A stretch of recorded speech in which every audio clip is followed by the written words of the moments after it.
पुण्यात्माओं, इस अमर कथा में अरुचि ना करना।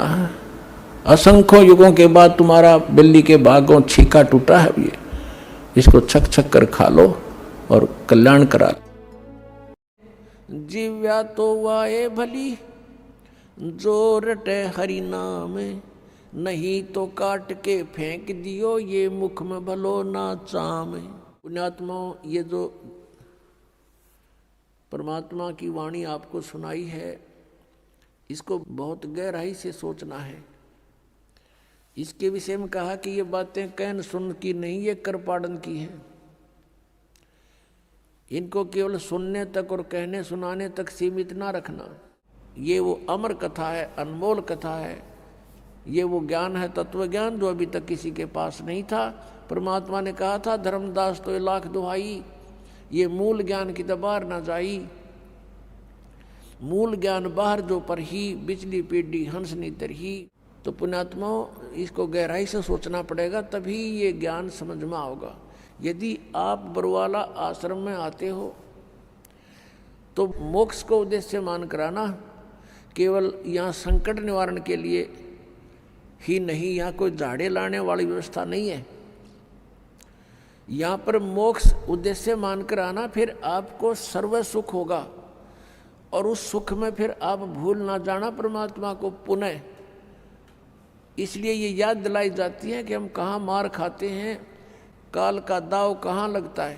मानुष जन्म दुर्लभ है, मिले न बारंबार, तरवर से पत्ता टूट गिरे वो बहोर न लगता डार।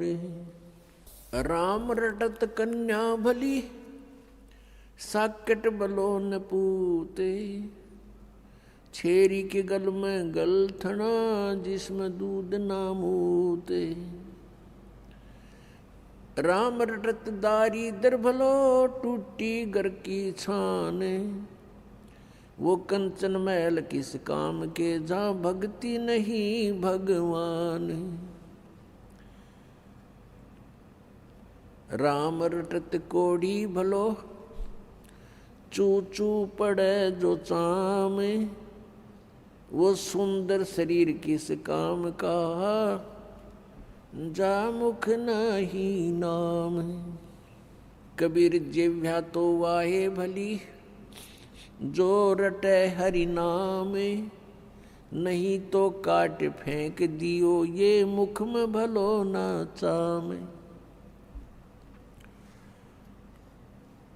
ये मानव शरीर परमात्मा ने हमें कल्याण कराने के लिए दिया है, मोक्ष प्राप्ति के लिए दिया है। इसका यथार्थ ज्ञान ना होने से हम दुरुपयोग करते रहे, केवल इससे अपने निर्वाह के लिए ही इसका प्रयोग करते रहे।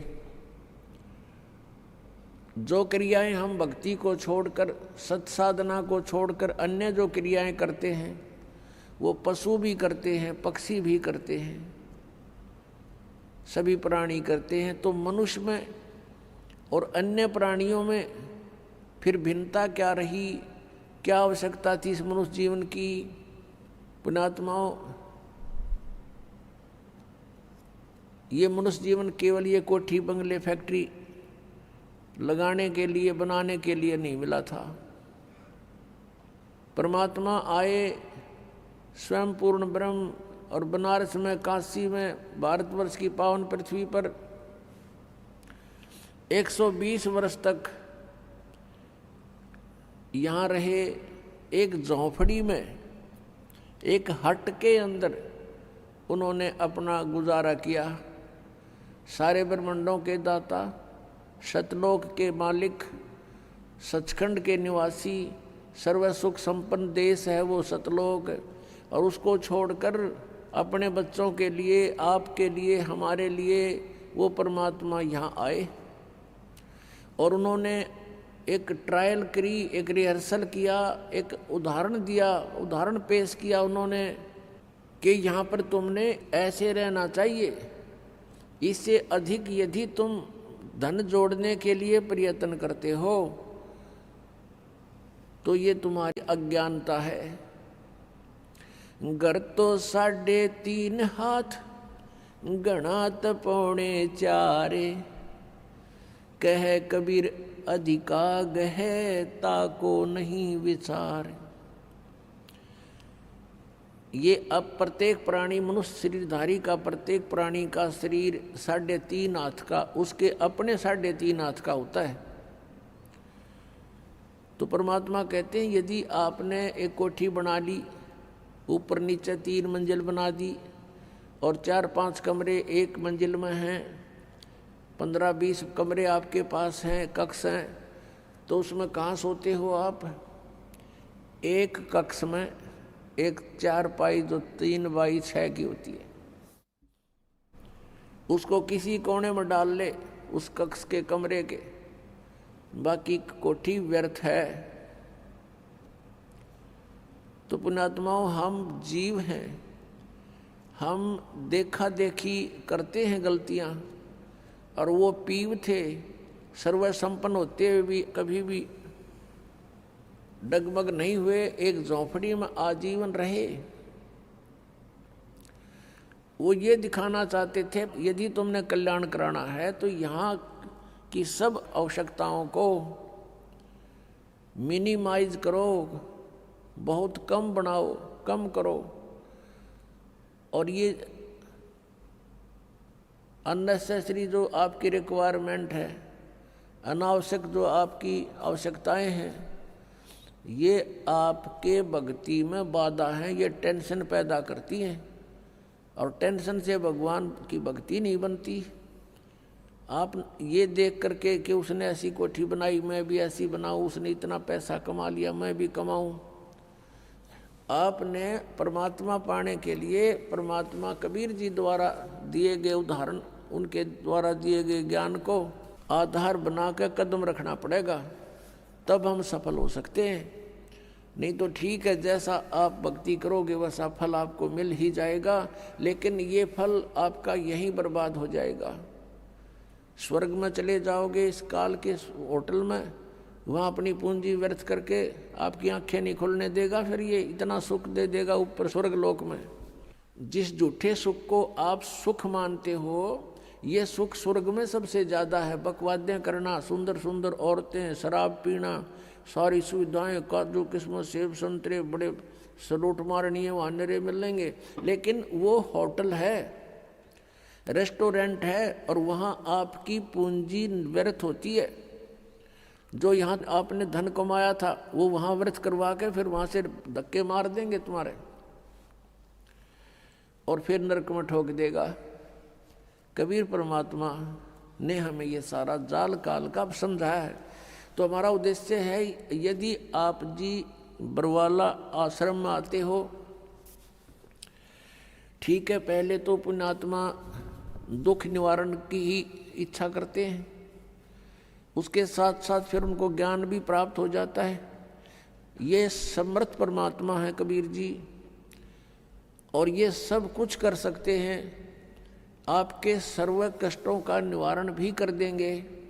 लेकिन जब आप सुखी हो जाते हो, परमात्मा से दूर हो जाते हो, ये एक ऐसी हमारे अंदर एक बुराई है या कमी है, त्रुटि है। हम सतलोक में थे, और सतलोक के अंदर हमारे को कोई असुविधा नहीं थी, सारे सुख भगवान ने दे रखे थे, कबीर परमेश्वर ने, सत्य पुरुष ने।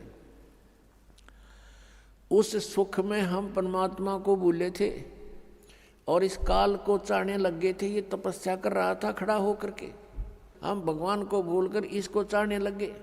भगवान ने, परमात्मा कबीर जी ने बहुत बार हमें संकेत किया, लेकिन हम बाज नहीं आए, हम परमात्मा के दिल से उतर गए।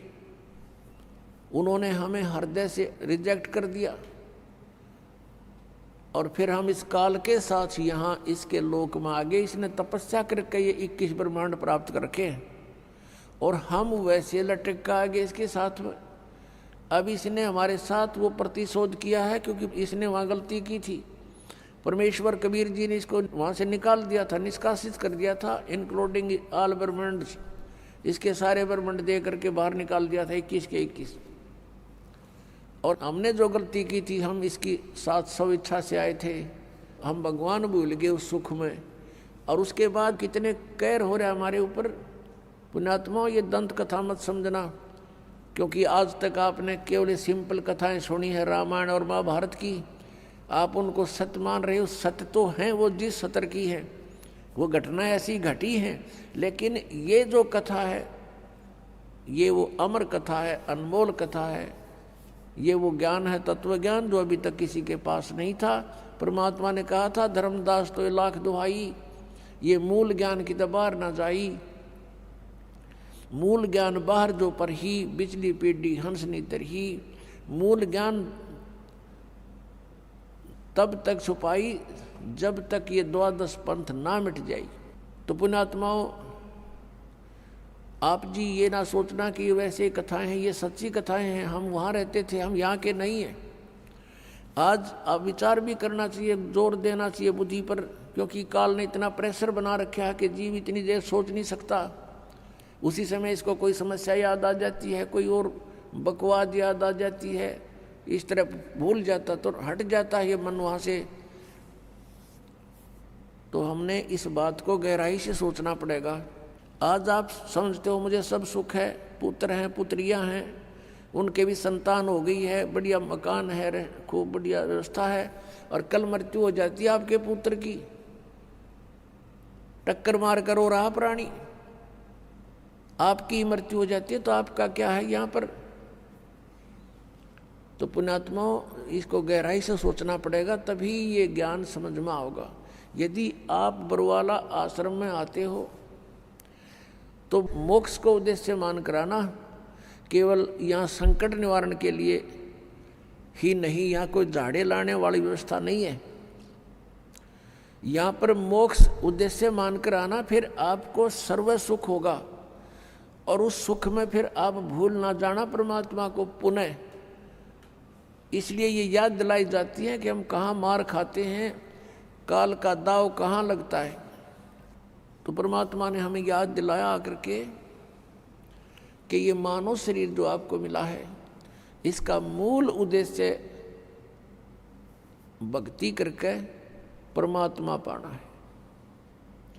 अन्यथा क्या बताते हैं, जीव्या तो वाए भली जो रटे हरि नाम, नहीं तो काट के फेंक दियो ये मुख में भलो ना चाम। परमात्मा कहते हैं जीव, ये जीव या तो वाह अच्छी, इसका सदुपयोग यही है कि इसे भगवान के गुण गावे, परमात्मा की नाम जपे। यदि भक्ति नहीं करता है प्राणी, तो कितनी उपमा दी है परमात्मा ने कि इससे अच्छा फिर तो अब जीव की जरूरत नहीं, मुंह में चाम अच्छा नहीं होता, इसको काट के फेंक दे इससे अच्छा था। अब ये ना समझना कि मालिक कहते हैं काट के फेंक दो, नहीं, इसका गहराई से सोचो कि इसका सदुपयोग करो। उनका उद्देश्य कहने का ये है, अगर तुम भक्ति नहीं करते तो इस जुबान का कहाँ प्रयोग करते हो। जैसे कोई शक्तिशाली व्यक्ति है, बलवान व्यक्ति है, और दुर्बल व्यक्ति को इस जुबान रूपी तलवार से ऐसा जख्म कर देता है, ऐसे कुशब्द बोल देता है, वो दुर्बल व्यक्ति रोता रहता है, आत्मा से वो चिल्लाता, अंदर अंदर उसकी कसक रोता रहता है, आत्मा बद्दुआएं देती है उसको। तो कहते हैं इतः पराई आत्मा और जीव बांध तलवार। परमेश्वर बताते हैं कि तुम सदुपयोग ना करके जुबान का, जीव का दुरुपयोग करते हो, दूसरों की आत्मा को चोट पहुंचाते हो,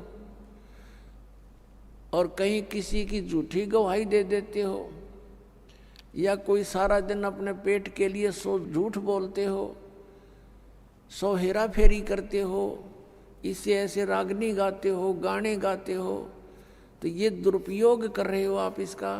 केवल टेस्ट करते हो, स्वाद नारे नारे लेते हो जिह्वा से, तो इसका केवल इतना ही उद्देश्य नहीं था।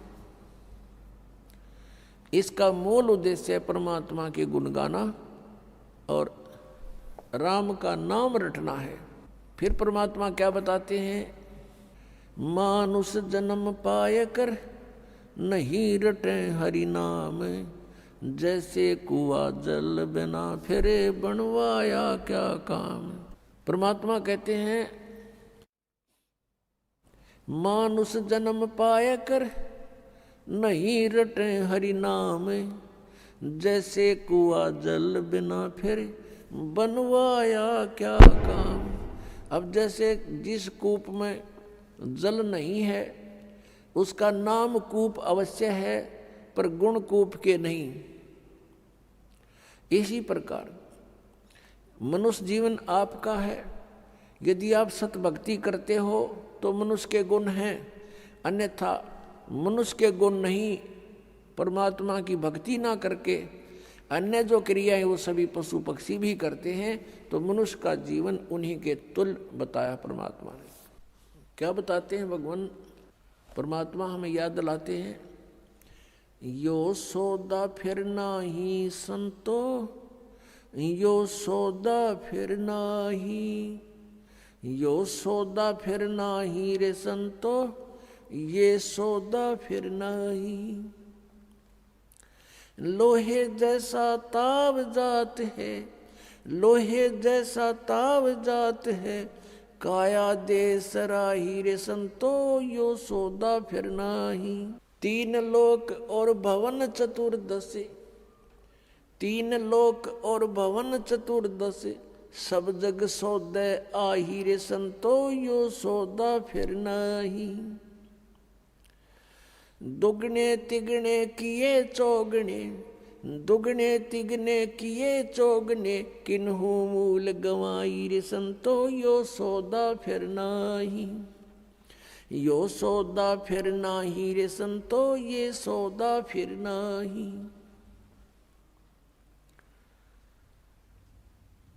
फिर क्या बताते हैं, यो दम टूटे पिंडा फूटे, यो दम टूटे पिंडा फूटे, हो लेखा दरगाह माही रे संतो, यो सौदा फिर नाही।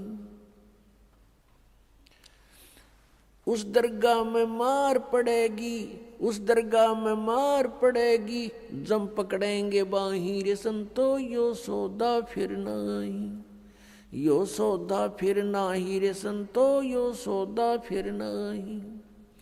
जा दिन की मोए डरनी लागे, जा दिन की मोए डरनी लागे, लज्जा रे अकनाही रे संतो, यो सौदा फिर नाही।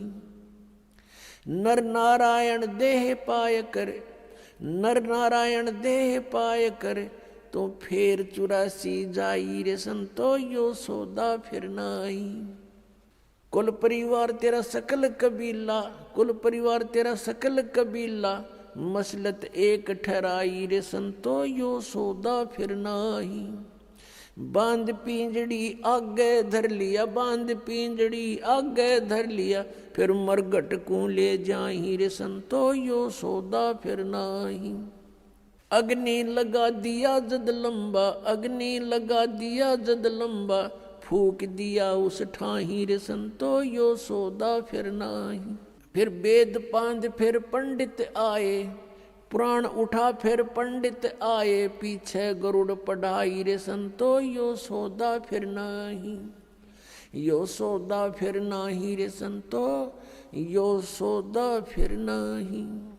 फिर पीछे तू पशुआ कीजे, फिर पीछे तू पशुआ कीजे, गद्दा बैल बनाई रे संतो, यो सौदा फिर नाही। ये 56 भोग कहाँ मन बोरे, 56 भोग कहाँ मन बोरे, कित कुरड़ी चरने जाई रे संतो, यो सौदा फिर नाही। यो सौदा फिर नाही रे संतो, यो सौदा फिर नाही। प्रेतशिला पे जा बिराजे, प्रेतशिला पर जा बिराजे, पितरों पिंड भराई रे संतो, यो सौदा फिर नाही। यो सौदा फिर नाही रे संतो, यो सौदा फिर नाही। बहुर श्राद्ध खान को आए, बहुर श्राद्ध खान को आए, फिर काग बहे कलमाही रे संतो, यो सौदा फिर नाही। यो सौदा फिर नाही रे संतो, यो सौदा फिर नाही। जय सतगुरु की संगत करते, जय सतगुरु की संगत करते, ये सकल कर्म कट जाई रे संतो, यो सौदा फिर नाही। यो सौदा फिर नाही रे संतो, यो सौदा फिर नाही। अमरपुरी पर आसन होते, अमरपुरी पर आसन होते, जहाँ धूप ना छाई रे संतो, यो सौदा फिर नाही। यो सौदा फिर नाही रे संतो, यो सौदा फिर नाही। गरीबदास गलतान महल में, गरीबदास गलतान महल में, मिले कबीर गोसाई रे संतो, यो सौदा फिर नाही। यो सौदा फिर नाही रे संतो, यो सौदा फिर नाही। अपनात्माओं, आपका सौभाग्य है, आप जी को ये वचन सुनने को प्राप्त हुए हैं। अपनात्माओं, जब तक हम सतगुरु की शरण में नहीं आते, तब तक हम केवल व्यवहारिक बातें ही सुनते हैं समाज संसार से, और वो केवल एक उदर पूर्ति का ही ज्ञान होता है, वो केवल उदर पूर्ति का ही जानकारी होती है। वो परमात्म ज्ञान नहीं, आत्म ज्ञान नहीं। और आत्म ज्ञान बिना भक्ति की इच्छा उत्पन्न नहीं होती, हम अपना जीवन व्यर्थ कर जाते। पुण्यात्माओं, ये जो परमात्मा की वाणी आपको सुनाई है, इसको बहुत गहराई से सोचना है। इसके विषय में कहा कि ये बातें कहन सुन की नहीं, ये कर पाड़न की है। इनको केवल सुनने तक और कहने सुनाने तक सीमित ना रखना। अब इसमें कितनी गहरी बात बताई है कि ये सौदा फिर नाही संतो, यो सौदा फिर नाही। अब फिर क्या बताया कि लोहे जैसा ताव जात है काया देश राही, तीन लोक और भवन चतुर्दश सब जग सौदे आही, भाई दुगने तिगने किए चौगने किन्हू मूल गवाही। मनुष्य शरीर प्राप्त प्राणी किस सौदे के लिए आया हुआ है? जैसे आप जी किसी दूसरे शहर में जाते हो, दूर देश पहुंच जाते हो, व्यवसाय करने के लिए, बिजनेस करने के लिए 2 लाख 4 लाख रुपए साथ ले जाते हो, और वहां जाकर के आपने किसी धर्मशाला में या रेस्टोरेंट में कमरा बुक करा लिया। यहाँ तक तो उद्देश्य था सही, आपने जो क्रिया की बिल्कुल ठीक की।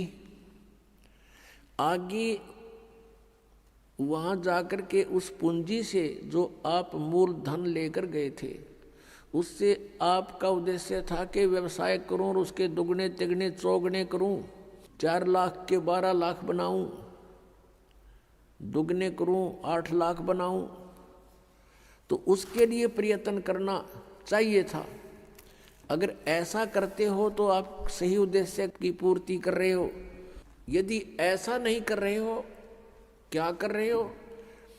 जैसे 4 लाख रुपये कोई लेकर गया, रेस्टोरेंट में कमरा बुक करा लिया और खावे पीवे सो जावे, घुट्टी लावे, फिल्म देखे, बढ़िया माल खावे और सो जावे, सारा दिन इधर उधर सैर सपट्टे करता रहे, तो उसकी जो मूल पूंजी थी वो नाश हो रही है, प्रतिदिन घट रही है। और आगे उसका बिजनेस है नहीं, कोई व्यवसाय कर नहीं रहा, तो एक दिन वो 4 लाख रुपए उसके नष्ट होंगे और वो कंगाल होकर के उसको रेस्टोरेंट वाले भी धक्का मार देंगे, बाहर निकाल देंगे। वो निर्धन हो गया, वो कंगाल हो गया। उस पूंजी से उसने दुगने तिगने करने थे, चौगने करने थे, तो वो सेठ बनता, साहूकार कहलाता। आप जी यहाँ आए हो श्वास रूपी पूंजी लेकर, मनुष्य जीवन के जो श्वास है, इसकी बहुत कीमत है। परमात्मा कबीर साहब जी कहते हैं, कहता हूँ कई जात हूँ, कहूँ बजा के ढोल, और श्वास जो खाली जात है भाई 3 लोक का मोल। एक मनुष्य जीवन के श्वास की इतनी कीमत है। 3 लोक, पृथ्वी लोक, स्वर्ग लोक और पाताल लोक। इतना इनकी कीमत भी इतना कीमत है, इनके बराबर इसकी कीमत समझ लो एक श्वास की। और हम इसका सदुपयोग ना करके दुरुपयोग कर रहे हैं, तो इतनी पूंजी हम बर्बाद कर रहे हैं। इतनी वैल्यू है एक मनुष्य के श्वास की। मनुष्य का जीवन श्वासों से निर्धारित है, और हम इसका सदुपयोग ना करके कितना व्यर्थ करें। तो क्या बताते हैं, ये सौदा करना था, अपने श्वासों की जो सिमरण करना था, जिह्वा से भी जाप करना था, परमात्मा का नाम रटना था, ऐसा ना करके हम इसका दुरुपयोग कर रहे हैं। तो कहते हैं लोहे जैसा ताव जात है काया देश राही। जैसे लोहे को गर्म कर देते हैं भट्ठी में, और कारीगर उसको तुरंत निकाल करके उसके ऊपर चोटें मारता है, और उस गरम पर चोट मार के वो जो चाहे सो बना सकता है, जिस उद्देश्य के लिए गर्म किया गया वो लोहा।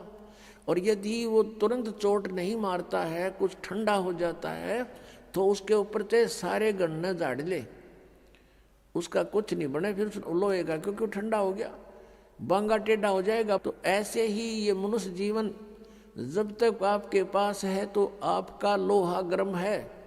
इसमें राम नाम की चोट मार लोगे तो आप इसका उद्देश्य पूर्ति कर लोगे, अन्यथा फिर बांगा टेढ़ा हो जाएगा, ठंडा होकर के कुत्ते गधे सूअर के मुख मिलेंगे आपको। ये सुंदर शरीर मनुष्य वाला नहीं प्राप्त होगा। इसी को पुण्य भी प्राप्त करने के लिए तो भी आपने भक्ति ही करनी होगी। और जिस समय आपको ज्ञान हो जाएगा तो आप तो इस मनुष्य जीवन को यहाँ प्राप्त नहीं करोगे, इसको प्राप्त करने का उद्देश्य सतलोक में होगा, जहाँ फिर कभी मृत्यु ना हो। पुण्यात्माओं, आपके ऊपर मेहर है परमात्मा की। आपको ये अमर कथा, ये अनमोल ज्ञान, ये तत्व ज्ञान जो अभी तक छुपा रखा था, आपको प्राप्त हो रहा है। आपके लिए खजाना दाब रखा था भगवान ने, कबीर भगवान ने, और आपके ऊपर मेहर बख्श दी कि आपको ये ज्ञान दिया जा रहा है। आप यहाँ अपने परिवार को अपना मानते हो, ये आपकी नहीं, ये काल की भूल भुलैया है। आप जीव संज्ञा के अंदर हैं। आपके ऊपर इतना दबाव दे दिया काल भगवान ने, तीनों गुणों के त्रिगुणमयी माया के द्वारा, के जीव के बस का नहीं है ये तो परमात्मा ने इसको विधि बताई है, इससे एंटीबायोटिक बताई है, इसका सिमरण करने से, सतनाम का सिमरण करने से, सच्चे नाम का। सतनाम कोई जाप नहीं है। और ये ज्ञान सुनने से फिर आपके ऊपर ये प्रेशर कम हो जाएगा काल का। परमात्मा हमें याद दिलाते हैं कि लोहे जैसा ताव जात है काया देश राही। ये लोहे के साथ ताव मनुष्य शरीर का आपका जा रहा है। और कहते तीन लोक और भवन चतुर्दश शब्दक सौदय आही। ये सब मनुष्य शरीर प्राप्त प्राणी सौदा करने के लिए आए हुए हैं। और कहते दुगने तिगने किए चौगने किन्हु मूल गवाई। पुण्यात्मा है, समझदार हैं, जिनको ज्ञान हो गया, उन्होंने तो दुगना तिगना चौगना कर लिया इस मनुष्य जीवन से। और किन्हु मूल गवाही, जो सद्भक्ति नहीं करते या भक्ति बिल्कुल नहीं करते, उन्होंने तो अपनी मनुष्य जीवन की ये धन, ये मूल पूंजी नाश कर लिया। किन्हु मूल गवाही। पुण्यात्मा, जो भक्ति नहीं करता वो तो अपना जीवन नाश कर ही रहा है। और जो शास्त्र विधि को त्याग कर मनमाना पूजाएं करता है, नकली गुरुओं से साधना, नकली नामों का जाप कर रहा है, वो भी अपना जीवन नाश कर रहा है। वो उसी के तुल्य है जो भक्ति नहीं कर रहा है। एक रोगी है, औषधि नहीं खा रहा है, उसका तंदुरुस्त मृत्यु है। और दूसरा रोगी औषधि खा रहा है, नकली खा रहा है, तो उसकी भी मृत्यु डेफिनेट है, उसका ट्रीटमेंट नहीं है। ऐसे ही नकली गुरुओं से, इन झूठे गुरुओं से उपदेश प्राप्त करके प्राणी और इन गलत नामों का जाप करके अपना जीवन नाश कर रहा है। तो दोनों ही एक जैसे हैं, वो अंत दोनों का वही होगा। तो पुण्यात्मा, परमात्मा ने मेहर करी अपने ऊपर, स्वयं आए, अपनी जानकारी आप देकर गए। यथार्थ मंत्र बता दिए कि ये नाम जाप करो, लेकिन पूरे गुरु से लेकर, ये नकली गुरुओं से बात नहीं बनेगी। जिस समय परमेश्वर आए थे कलयुग में, कबीर परमेश्वर जी, उस समय उनके 64 लाख शिष्य हो गए थे, 64 लाख। आज किसी के 2 करोड़ शिष्य हैं, 3 करोड़ शिष्य हैं, कोई बड़ी बात नहीं, क्योंकि मीडिया का माध्यम है। और उन 200 150 वर्ष हो गए लगातार चलते आने। जब परमात्मा आए, भारतवर्ष की आबादी मुश्किल से 4 करोड़ होगी। सन 1398 से सन 1518 तक 120 वर्ष परमात्मा रहे थे। और उसमें भारतवर्ष की बहुत बड़ी सीमा थी। पश्चिमी पाकिस्तान, पूर्वी पाकिस्तान, अफगानिस्तान, बलोचिस्तान, इराक, ईरान तक, ये सब भारत ही था। और उस समय सारा मिलाकर 4 करोड़ आबादी नहीं थी। और उसमें से 64 लाख शिष्य बनना, हिंदू और मुसलमान, ये कोई बालकों वाली बात नहीं है। वो समृद्ध शक्ति थे। तो हम शिष्य क्यों बने थे? उसमें ज्ञान तो कोई समझे नहीं था। हम शिष्य क्यों बने थे कि परमात्मा ने हमें सुख दिए थे, हमारे ऊपर कैर टूट रहे थे पाप कर्मों के, वो मालिक ने ठीक कर दिए थे कबीर भगवान ने। तो हम उनको गुरु मानने लग गए थे।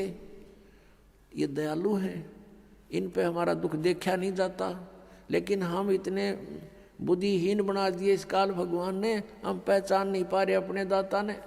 और उसको ना पहचान कर हम अभी तक भटक रहे हैं या कष्ट उठा रहे हैं। तो क्या बताते हैं परमात्मा के दुगने तिगने किए चौगने किन्हू मूल गवाही। किसी ने तो इसके दुगने तिगने चौगने बना लिए, किसी ने इसका मूल धन ही नष्ट कर दिया।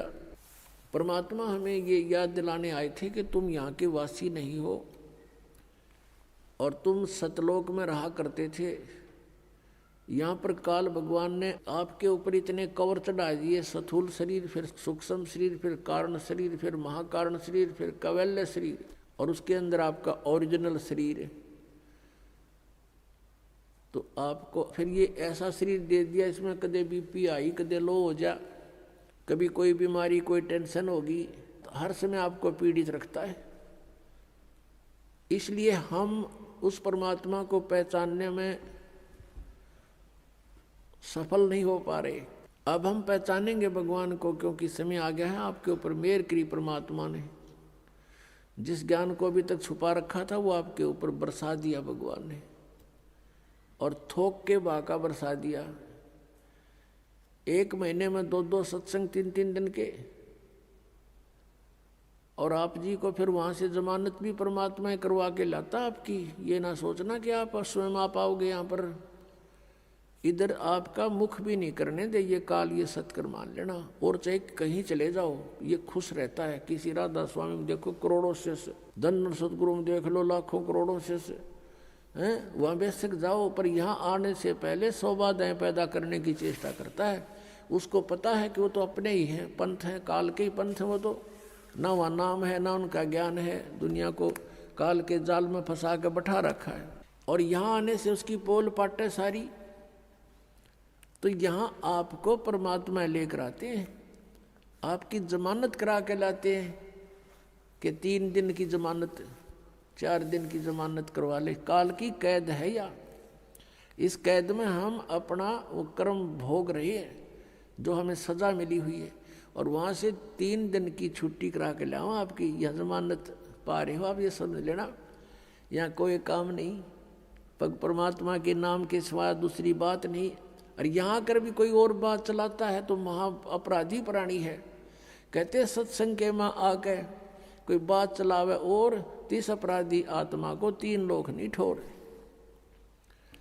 तो यहाँ आप आते हो, भगवान की चर्चा करते हो, किसी से आप सुनते हो, किसी को सुनाते हो, नए को अपना दुख जो भगवान ने सुनवाई की आपकी वो बताते हो, अनुभव बताते हो। तो ऐसे सारा दिन आपका मालिक की चर्चा में जाता है, यहाँ कोई टेंशन नहीं। और पुण्यात्मा सतलोक में ऐसा ही है, वहाँ कोई काम नहीं है आपको। वहाँ निष्कर्म में मुक्ति मिलती है, मोक्ष मिलता है, बिना काम के वहाँ फल खाने को मिलता है। भरे भंडार हैं भगवान के, कोई उसमें कमी नहीं। तो यहाँ आप आते हो, आप यहाँ आते हो अपना कुर्ता पजामा लेकर आते हो, बाकी सारी सुविधा परमात्मा ने दासों के माध्यम से आप पुण्यात्माओं के लिए करवा रखी है।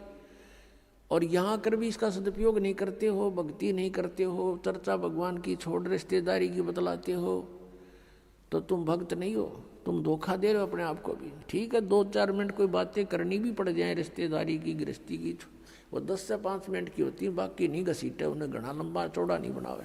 शेष समय में अपना भक्ति करे, नहावे धोवे, प्रसाद पावे, सत्संग सुने, शेष समय में माला ले अपने हाथ में, या पुस्तक पढ़े, परमात्मा का ज्ञान आपको अनमोल खजाना बना के दे रखा पुस्तकों में, उसको बार बार पढ़े, बार बार पढ़े।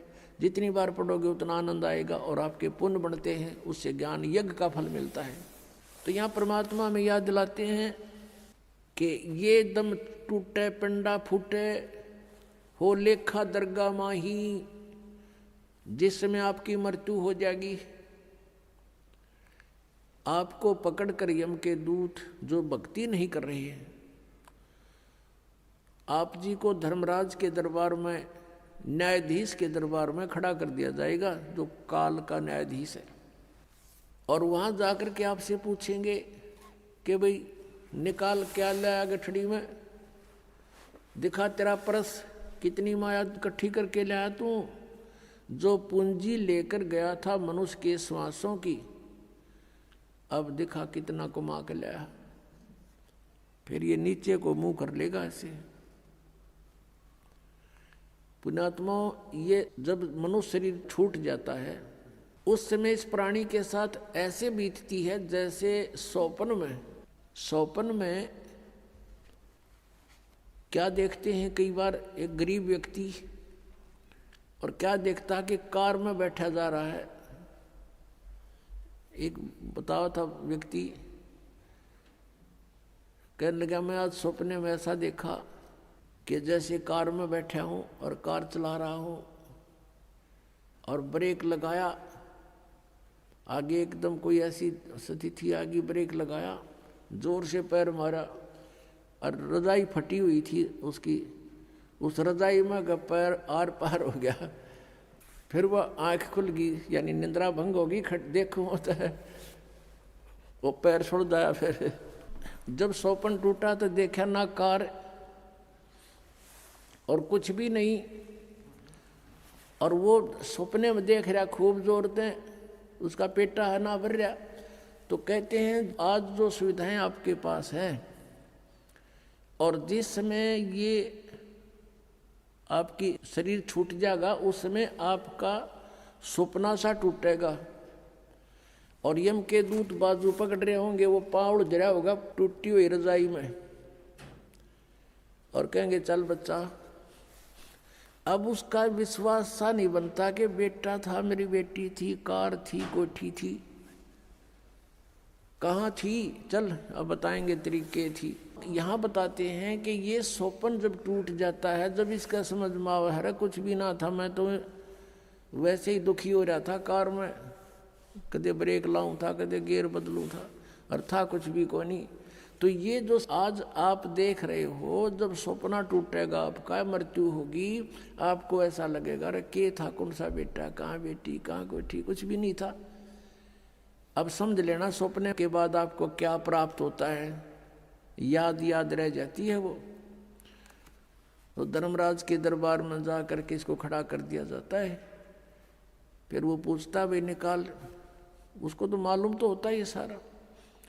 तो फिर वो क्या बहाना मिलाता है, क्योंकि उसको याद आ जाती है कि मैं वायदा करके गया था भगवान से, हे परमात्मा जे इब के मनुष्य शरीर मुझे मिल जावे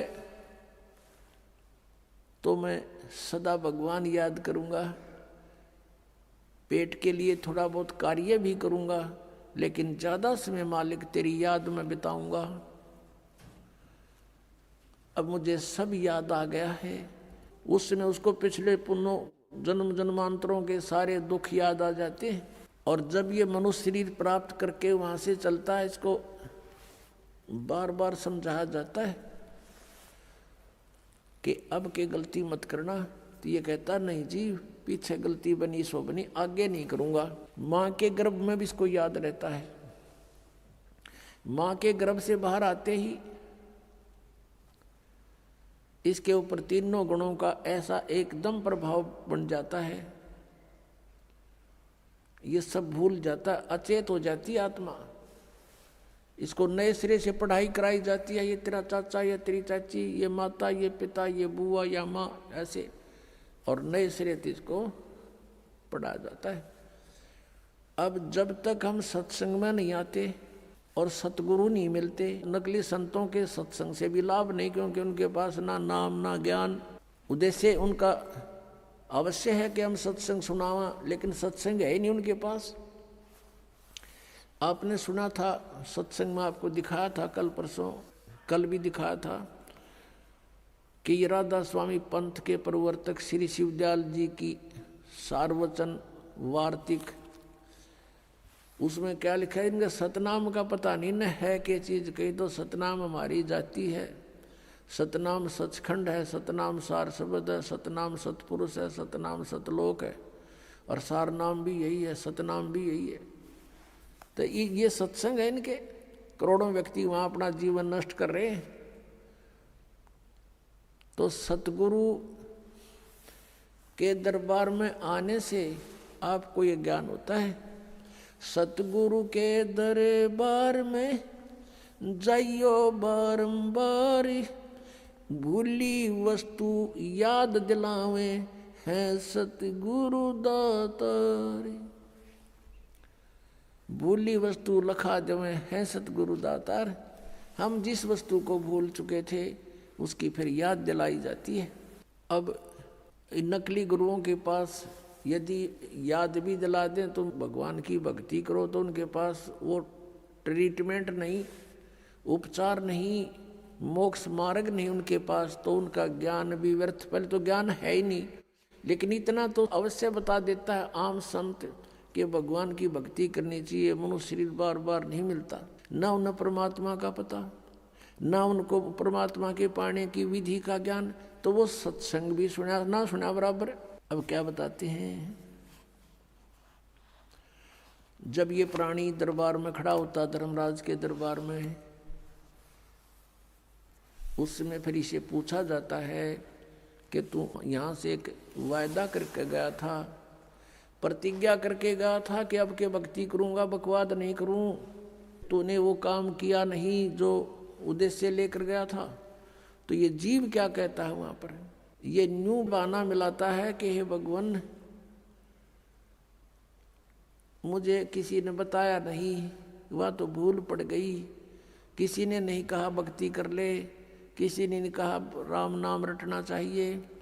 तब परमात्मा क्या दिखाता है कि उसको कोई भक्त, जैसे आप जी अपने रिश्तेदार को, अपने भाई मित्र बहन सखी सहेली को,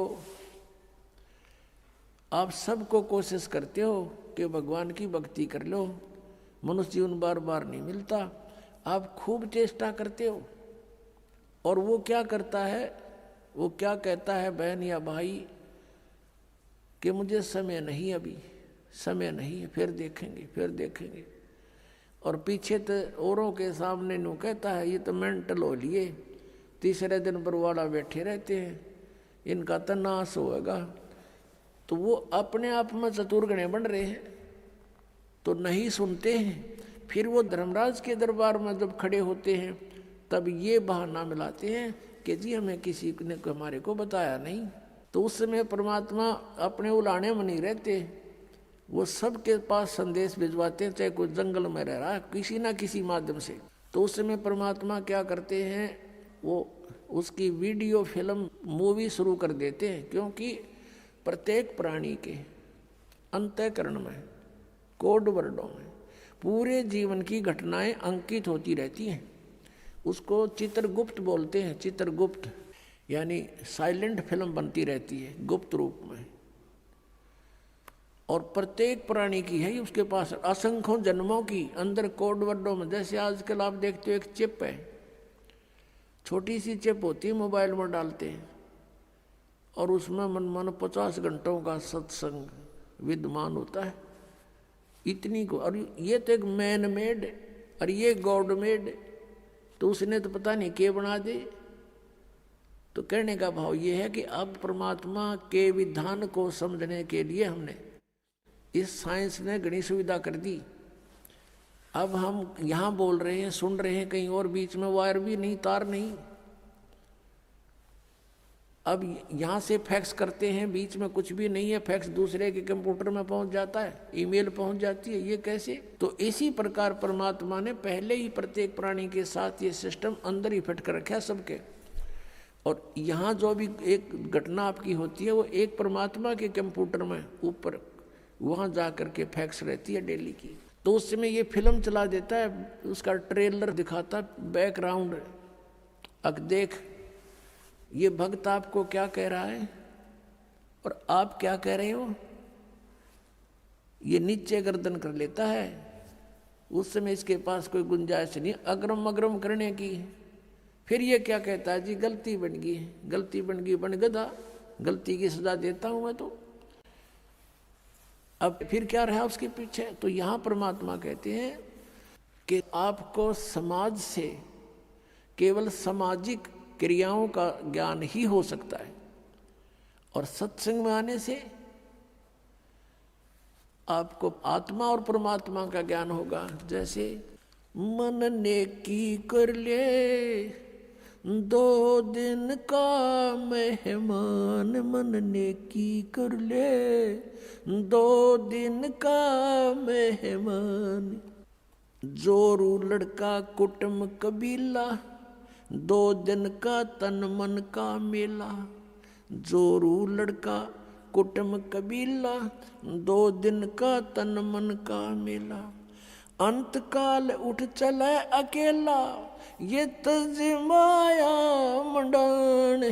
मन ने की कर ले 2 दिन का मेहमान, मन ने की कर ले 2 दिन का मेहमान। कहाँ से आया कहाँ जावेगा, तन छूटे तब कहाँ समावेगा। कहाँ से आया कहाँ जावेगा, तन छूटे तब कहाँ समावेगा। आखिर तुझको कौन कहेगा, गुरु बिन आत्म ज्ञान। मन ने की कर ले 2 दिन का मेहमान, मन ने की कर ले 2 दिन का मेहमान। कौन तुम्हारा सच्चा साईं, झूठी है ये सकल सगाई। अब परमात्मा कहते हैं तू नो पहचान कर ले तेरा सच्चा मालिक कौन है, सच्चा साईं कौन है। और फिर कहते हैं ये जो तेरे नाते हैं, रिश्ते हैं, ये तो अस्थाई है। आपको यहाँ एक लालच में भलो कर रखा हुआ है। कौन तुम्हारा सच्चा साई, झूठी है ये सकल सगाई। चलने से पहले सोच रे भाई, कहाँ करेगा विश्राम। मन ने की कर ले 2 दिन का मेहमान, मन ने की कर ले 2 दिन का मेहमान। हर हट माल पनघट जो भरीता, आवत जात बरे और रीता। जुगन जुगन तू मरता जीता, करवा ले रे कल्याण। मन ने की कर ले 2 दिन का मेहमान, मन ने की कर ले 2 दिन का मेहमान। 184 की सह तरासा, ऊंच नीच घर लेता बासा।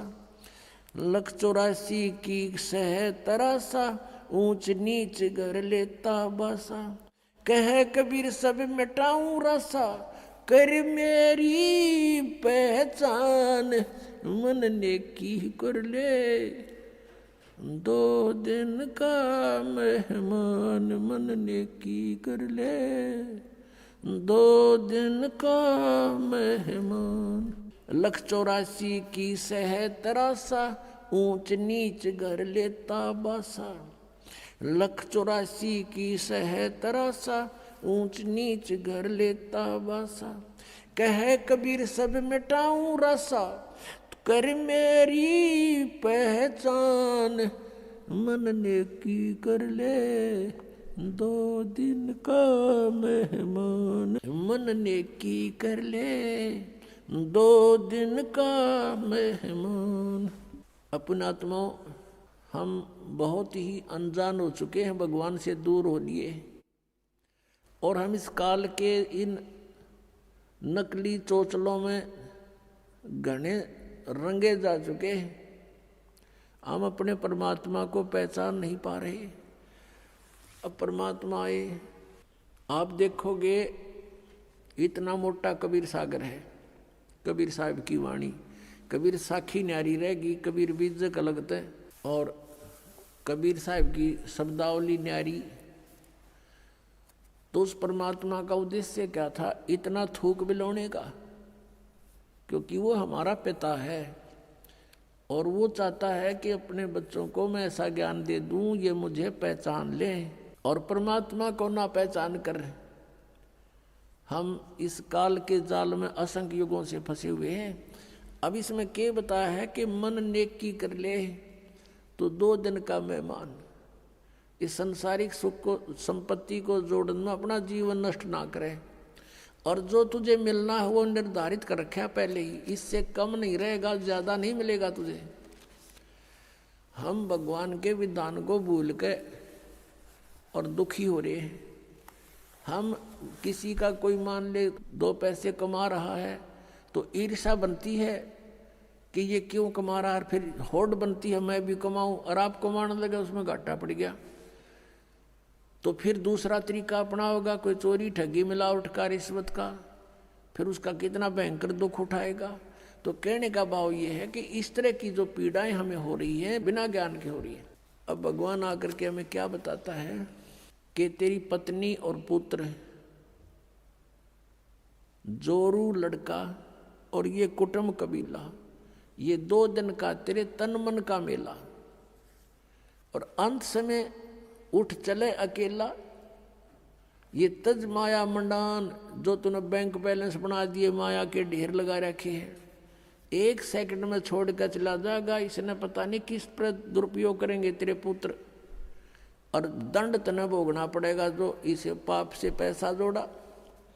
और फिर क्या बताते हैं, कहाँ से आया कहाँ जावेगा, तन छूटे तब कहाँ समाओगा। अरे हम घर से चलते हैं, जिस दिन किसी कारण से हम दूर देश जाना होता है दूसरे शहर में, तो जाने से पहले रात को रुकने की व्यवस्था कर लेते हैं कि कहाँ पर रुकेंगे, कुछ ना कुछ सोच के चलते हैं। चाहे ये सोच कर चलें होटल में रहेंगे, या ये सोच कर चलें कि वहाँ धर्मशाला में रहेंगे, या कोई मित्र रिश्तेदार का कोई एड्रेस ले लेते हैं।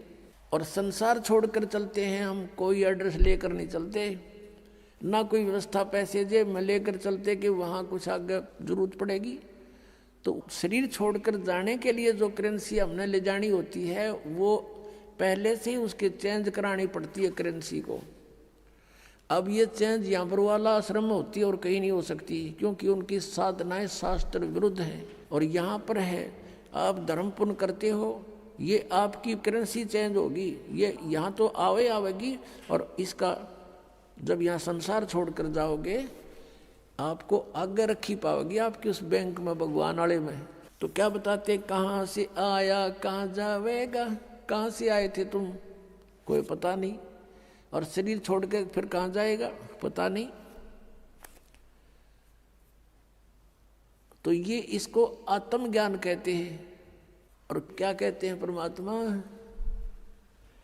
कहाँ से आया कहाँ जावेगा, तन छूटे तब कहाँ समाओगा। आखिर तुझको कौन कहेगा, गुरु बिन आत्म ज्ञान, मन ने की कर ले 2 दिन का मेहमान। अपना आत्माओं, हम इतनी गहराई से सोचते नहीं भगवान के इस विचार को। वो क्या कहना चाहते हैं अब कैसे बोलते थे परमात्मा, कहीं भी जाकर खड़े हो जाते थे कबीर परमेश्वर, और अपनी आवाज में परमात्मा अपनी अमृतवाणी को बोलना शुरू कर देते। जैसे ये शब्द आपको सुना रहा है ये दास, इसमें कितना गहराई भरी हुई है। कहते हैं कि तू संसारिक व्यवहारिक लोगों से संपर्क में है और वो तुझे केवल व्यवसाय की ट्रेनिंग ही दे सकते हैं, व्यवहारिक बातें ही बता सकते हैं, तो कितने अच्छी आत्माएं हैं। लेकिन तुझको गुरु के बिना ये आत्मज्ञान कोई नहीं बता सकता। आखिर तुझको कौन कहेगा गुरु बिन आत्मज्ञान, मन ने की कर ले 2 दिन का मेहमान। अपने आत्माओं, ये शब्द गान के नहीं, ये रोण के हैं। अब ये गाना नहीं है, जैसे किसी का पुत्र मर जाता है और वो माई रो रही होती है और वो गा भी रही होती है, लेकिन वो गा नहीं रही उस समय, वो रो रही होती है उस गाने के माध्यम से। तो यहाँ परमात्मा रो रहे हैं हमारे को कि तू कहाँ संसारिक व्यवहारिक बातों में सारा जीवन नष्ट कर रहा है, तुझे गुरु के बिना कौन बताओगा, तू कौन है, कहाँ से आया, उद्देश्य क्या था तेरा, आखिर तुझको कौन कहेगा गुरु बिन आत्मज्ञान है। और उसके निकट नहीं जा रहे तुम। आप देखते हो कितने व्यक्ति सत्संग में आते हैं, बाकी सारे अपने पेट के लिए दिन रात बस दौड़ धूप मचा रहे हैं। और ये सौभाग्य आपका कि आप गुरु का ज्ञान सुनने को मिल गया। ये नकली गुरुआं तभी बात ना बनती परमात्मा के सामने। इस काल ने कितनी कठिनाई पैदा करी, झूठे गुरु भेज दिए, नकली ज्ञान बतावें, नकली नाम बतावें, और ये भोली आत्मा उनको परम धनी मान के, पूर्ण गुरु मान करके आंखें बंद करके बैठे श्रद्धालु। अब उनको कहते हैं कि तुम्हारी साधना गलत है, वो नाराज हो जाते हैं और लड़ने को उतारू हो जाते हैं। अब भोली आत्मा है, उन्होंने तो उनको पूर्ण संत मान रखा है, उनको क्या कहेगा पता नहीं। तो पुण्यात्माओं, यदि आप किसी मार्ग पर जा रहे हो, आगे से आपको कोई कहता कि ये मार्ग ठीक नहीं आपका, तो बुद्धिमान व्यक्ति को वहाँ रुक जाना चाहिए, उसकी बातों पे कुछ जोर देना चाहिए, उसके साथ झगड़ा नहीं करा कि तू झूठ क्यों बोला है, क्यों गलत बता रहा है मेरे मार्ग को। इसमें लड़न की बात से भाई, अगर आपको कॉन्फिडेंस है कि मैं सही जा रहा हूँ तो चला गया, नहीं इसने जैसा कहा उसको आपको बता दिया भी अगर रास्ता ठीक नहीं तेरा यूँ, तो उसके साथ झगड़ा नहीं करना होता। कोई भी ना करता ऐसे तो, बल्कि विचार करता आदमी कि सचमुच इसने क्यों ऐसा कहा, भाई पता तो करे, कारण पूछे, फिर वो कारण बतावे, उससे ना यकीन हो दूसरे तो पूछे, तीसरे तो पूछे, तो जब फाइनल हो जाए उस मार्ग पर फिर चलना चाहिए। और इसी में यही बुद्धिमता है। तो पुण्यात्मा दास बार बार कह रहा है कि ना तो राधा स्वामी पंथ, दन दन सतगुरु पंथ, जय गुरुदेव पंथ वालों के पास मोक्ष मार्ग नहीं है, ये जीवन नाशक हैं, ये बिल्कुल, इनके नाम भी गलत, इनका ज्ञान भी गलत। और इनके प्रवर्तक की आपको दिखा दी तो शिवदयाल जी की के दुर्गति हुई कमरा, शिवदयाल जी की मरने के बाद वो भूत बन गया और वो बलोचिस्तानी सामस्ताना खेमामल जी इंजेक्शन रिएक्शन से मृत्यु होगी। और एक और हुए उनके बाबूजी साहब, उसकी हिस्ट्री पढ़ लो तो वो कितने जनती भुगत का मेरा। अब क्या बताते हैं परमात्मा, कहते संशय शोक सराय में सूतक दिन राती, और जीवित जग में जूती पड़े फिर जम तोड़े छाती। यहाँ बिरान मैटी हो लेगी संसार में, वो भूत बन के बुक्की में बोला है। और आगे कहते जम तोड़े छाती, यम के दूत बकलता रहेंगे। और अधिक जानकारी वसंत रामपाल जी महाराज जी से निःशुल्क नाम दीक्षा प्राप्त करने के लिए संपर्क करें। हमारे संपर्क सूत्र है 8222880541 8222880541। 98805442। आप नीचे स्क्रीन पर दिए गए हमारे अन्य नंबरों पर भी संपर्क कर सकते हैं। विजिट करें हमारी वेबसाइट पर। हमारी वेबसाइट है www.jagatgururampalji.org।